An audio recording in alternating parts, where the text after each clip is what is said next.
l'agriculture, ou encore Michel Barnier, le négociateur du Brexit. Il a aussi rencontré des jeunes au lycée, hôteliers.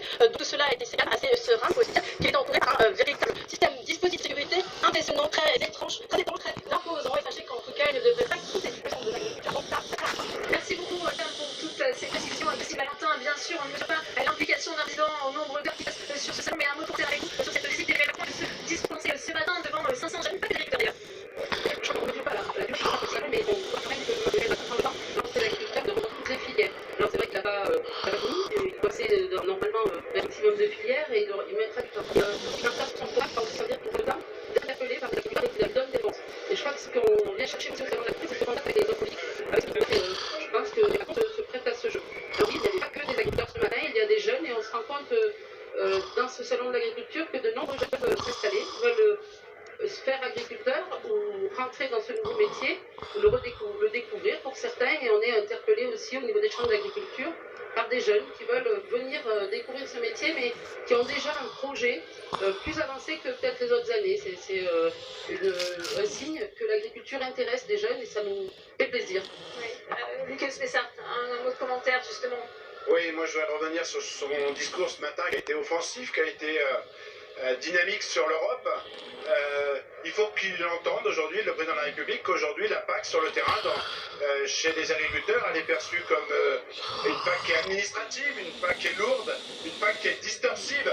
Quand on voit les écarts qu'on peut avoir au sein de l'Europe, mais aussi en dehors de l'Europe, les écarts qu'on peut avoir sur la fiscalité, les écarts qu'on a aussi sur le social, le coût de la main-d'œuvre, qui fait qu'aujourd'hui, entre Français, Allemands, et Belges ou Espagnols, on a trop de distorsions. Donc aujourd'hui, il est important d'avoir plus et mieux d'Europe. C'est indispensable de pouvoir aussi répondre à la protection, à la gestion des risques. On a de plus en plus de problèmes climatiques.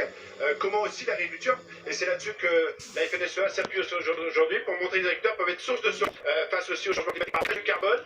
Comment on peut accompagner de façon transversale, mais qu'on aussi que ce soit une PAC qui ne prenne pas de retard de paiement comme on a pu avoir sur les mesures d'aide environnementale, sur le bio. Il faut absolument aujourd'hui qu'une PAC qui tienne ses promesses en termes de budget, ça commence par là. Et puis une PAC qui amène justement l'agriculture vers le haut. Et c'est ça qu'on a besoin aujourd'hui. C'est ce que les agriculteurs, pour qu'ils aient demain, continuent à avoir confiance en cette Europe. Alors Luc Spessart, justement, on va y réécouter le chef de l'État ce matin qui a appelé justement une Europe unie pour peser dans les négociations face aux États-Unis ou encore la Chine. On écoute, je vais réagir après.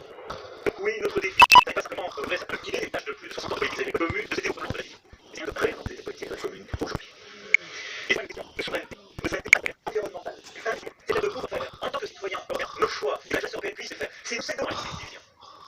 Alors, dans 5 ans, 10 ans, dans 15 ans, nous ne pourrons plus garantir à nos concitoyens une alimentation saine, en tout cas totalement traçable et indépendante en Europe. Nous ne pourrons plus garantir la cohérence d'une politique environnementale. Nous imposerons à nos producteurs des normes de plus en plus dures. Mais nous ferons